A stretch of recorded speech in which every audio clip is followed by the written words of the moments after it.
Viewers, আশা করি সবাই ভালো আছেন। আবারও আপনাদের মাঝে একটি লাভ স্টোরি নিয়ে আসলাম।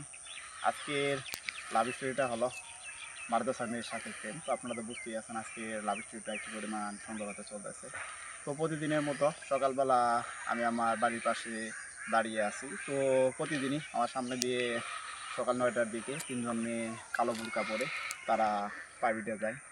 তো যেহেতু অনেক সকাল, শীতের সকাল, তো তাদের মাঝে মাঝে দেখতে পারি আর মাঝে মাঝে দেখতে পারি না, কারণ আমি একটু দূর থেকে তাদের দেখি।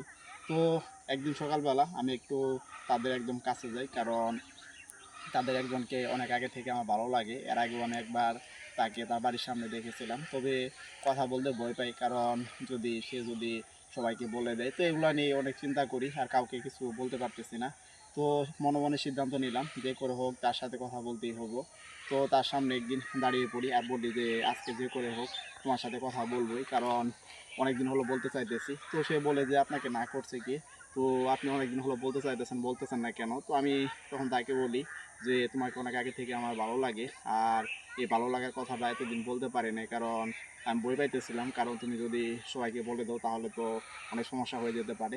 তো সে বলে যে না, এরকম কিছু না, তো একজন আরেকজনকে ভালো লাগতেই পারে, তো আপনার ভালো লাগছে আপনি বলে দিলেন, তো সমস্যা কি? তো এটি বলে তারা চলে যায়। তো আমি ভাবতেও পারি নাই এত তাড়াতাড়ি সে আমাকে বুঝতে পারবে।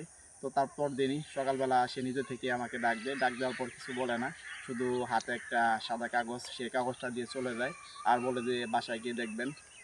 তো আমি বাসায় গিয়ে দেখতে পারি সেই কাগজে লেখা ছিল যে সে অনেক আগে থেকে আমাকে পছন্দ করে, আর আমি বলার এ পর্যন্ত সে অপেক্ষায় ছিল, কারণ সে নিজে থেকে অনেকবার বলতেছিল, বলতে পারে নাই। তো এতদিন পর্যন্ত সে আমার জন্য অপেক্ষা ছিল। তো আমি বলেছি যেহেতু, তো সেও সুন্দর করে উত্তরটা দিয়ে দিয়েছে। তো আপনারা এতক্ষণ পর্যন্ত যারা আমার লাভ স্টোরিটা শুনলেন, তারা অবশ্যই আমার চ্যানেলটি সাবস্ক্রাইব করবেন, শেয়ার করবেন।